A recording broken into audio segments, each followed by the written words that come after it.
विज्ञान से जुड़ी नवीनतम वीडियो को देखने के लिए चैनल की सदस्यता लेना ना भूलें और विज्ञान से संबंधित सभी वीडियो पर जानकारी लेने के लिए बेल आइकन जरूर दबाएं।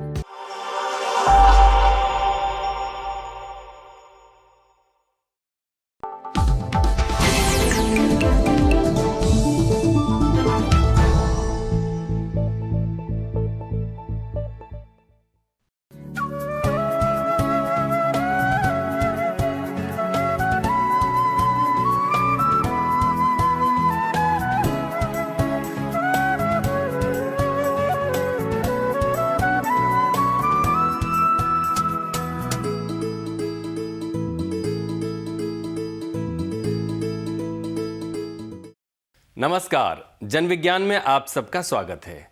मैं हूं मानवर्धन कंठ और जन विज्ञान के इस अंक में देखिए, घरेलू प्रदूषण 64% घटा, लेकिन बाहरी प्रदूषण में 115% की बढ़ोतरी ने बढ़ाई चिंता।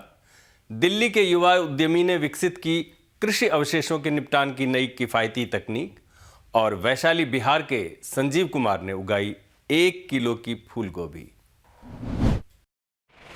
भारतीय चिकित्सा अनुसंधान परिषद यानी ICMR के नेतृत्व में हुए एक वैज्ञानिक अध्ययन में दावा किया गया है कि वायु प्रदूषण के कारण देश में 2019 में करीब 17 लाख मौतें हुई।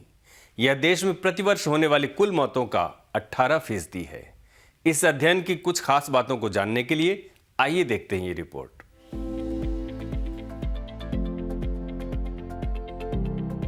लांसेट प्लैनेटरी हेल्थ में प्रकाशित report India state level disease burden initiative के अनुसार देश में 1990 से 2019 के बीच में आउटडोर प्रदूषण से होने वाली मौतों में 115% की बढ़ोतरी हुई है, जबकि इस अवधि में घरेलू वायु प्रदूषण से होने वाली मौतें 64% घटी हैं।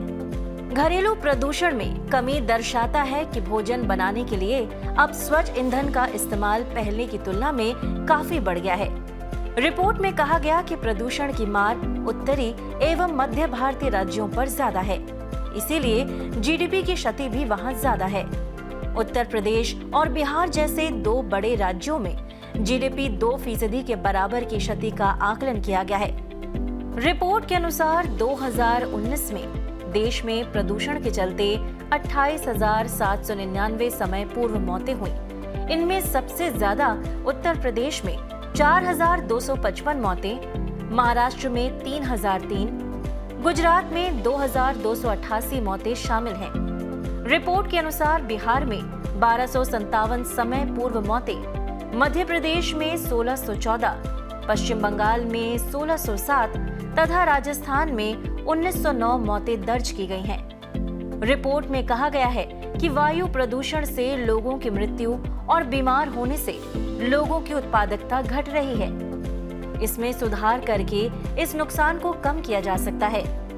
इस रिपोर्ट पर टिप्पणी करते हुए नीति आयोग के सदस्य प्रोफेसर विनोद पॉल ने कहा कि वैज्ञानिक पत्र भारत में वायु प्रदूषण पर नवीनतम साक्ष्य प्रस्तुत करता है, जो स्वास्थ्य को होने वाले नुकसान के आर्थिक प्रभाव को व्यक्त करता है। उन्होंने कहा, वायु प्रदूषण कम करने के लिए भारत ने कई अहम पहल की है। यह पत्र प्रवृत्तियों और प्रत्येक राज्य की मौजूदा स्थिति का मजबूत आकलन पेश करता है और इस बात पर प्रकाश डालता है कि प्रत्येक राज्य की विशिष्ट स्थिति के आधार पर मौजूदा वायु प्रदूषण नियंत्रण प्रयासों को बढ़ाना उपयोगी होगा।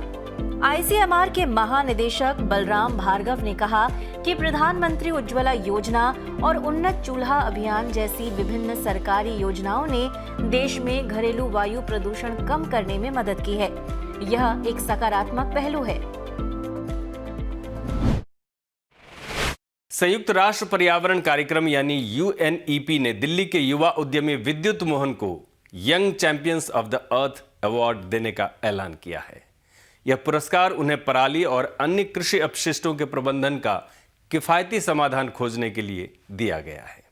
यह पुरस्कार विश्व के कुल 7 युवाओं को इस साल दिया गया है। आइए देखते हैं ये रिपोर्ट।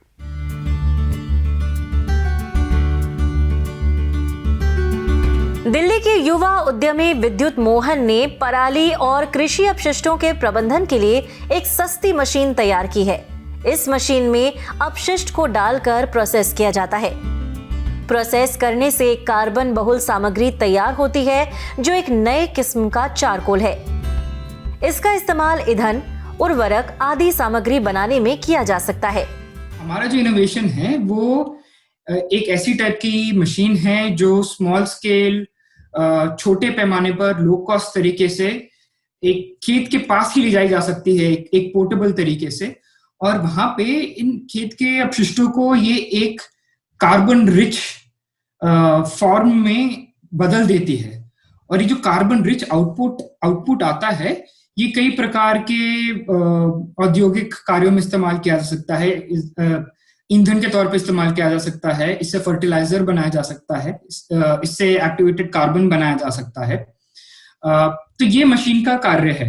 और हम क्या करते हैं कि हम फार्मर ग्रुप या फिर कृषि उद्योग होते हैं, जैसे राइस मिल हो गए, कोकोनट ऑयल मिल हो गए, इनके साथ काम करते हैं, इनके साथ मशीन को डिप्लॉय करवाते हैं, और फिर जो एंड मार्केट होती है उनसे कनेक्ट करवाते हैं, ताकि जो किसान इसको चला रहे हैं वो उस एंड मार्केट को मशीन के आउटपुट को बेच सके। उनकी यह मशीन तैयार हो चुकी है तथा इसे उद्योग जगत को हस्तांतरित करने की प्रक्रिया चल रही है। यह बाजार में उपलब्ध मौजूदा मशीनों से 100 गुना सस्ती होगी।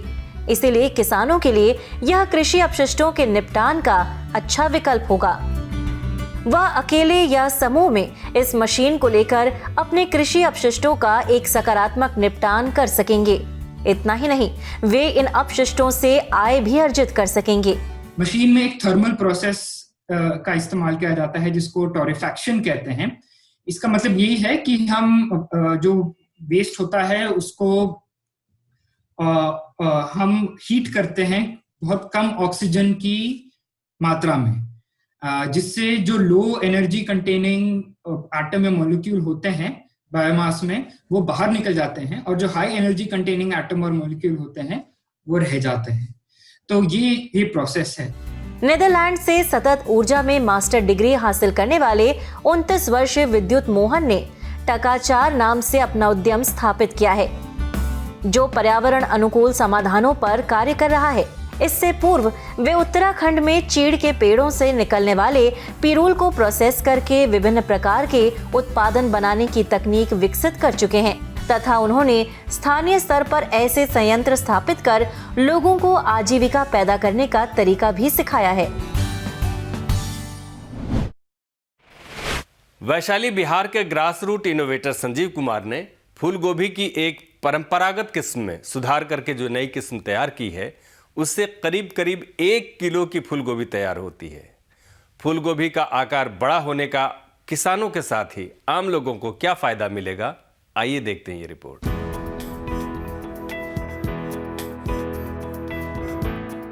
बिहार के वैशाली जिले के युवा किसान संजीव कुमार काफी समय से परंपरागत फसलों की किस्मों में सुधार के लिए कार्य कर रहे हैं। बैगन एवं पत्ता गोभी की नई किस्में वे पूर्व में विकसित कर चुके हैं। इसी कड़ी में उन्होंने फूल गोभी की भी एक नई किस्म तैयार की है।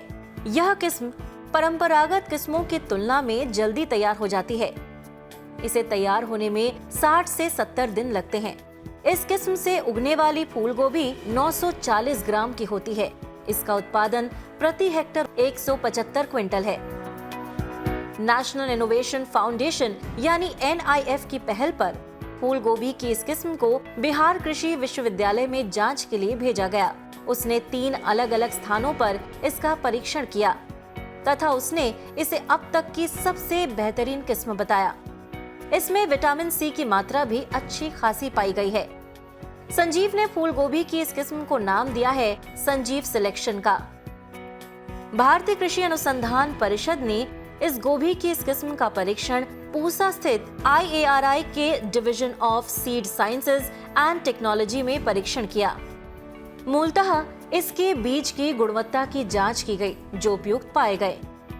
NIF ने 6 राज्यों में किसानों को इसके बीज उपलब्ध कराए और परीक्षण किया। इनमें भी ये किस्म खरी उतरी है। इस किस्म का इस्तेमाल बिहार, उत्तर प्रदेश, झारखंड, गुजरात, मध्य प्रदेश, छत्तीसगढ़ आदि में किया जा रहा है। संजीव कुमार अब तक इस किस्म के 80 किलोग्राम से ज्यादा बीज बेच चुके हैं। उन्होंने इस किस्म के संरक्षण के लिए protection of plant variety authority में आवेदन भी किया है। NIF ने उन्हें इस खोज के लिए 2019 में राष्ट्रीय ग्रास रूट इनोवेटर अवार्ड प्रदान किया है।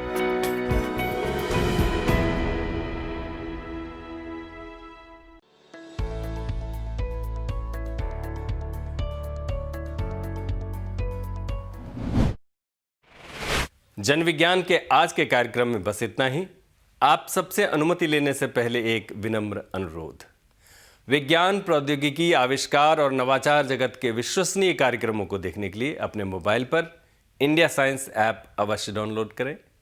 एक बात और, देश का अपना विज्ञान चैनल इंडिया साइंस अब फेसबुक, ट्विटर, यूट्यूब, लिंक्डइन और इंस्टाग्राम पर भी उपलब्ध है। हमारे कार्यक्रमों के बारे में आप अपने फीडबैक एवं सुझाव हमें ईमेल कर सकते हैं। हमारा ईमेल पता है feedback@indiascience.in। अगले सप्ताह हम फिर हाजिर होंगे जन विज्ञान के रोचक अंक के साथ। तब तक आप अपना बहुत ख्याल रखिए और हमें दीजिए अनुमति। नमस्कार।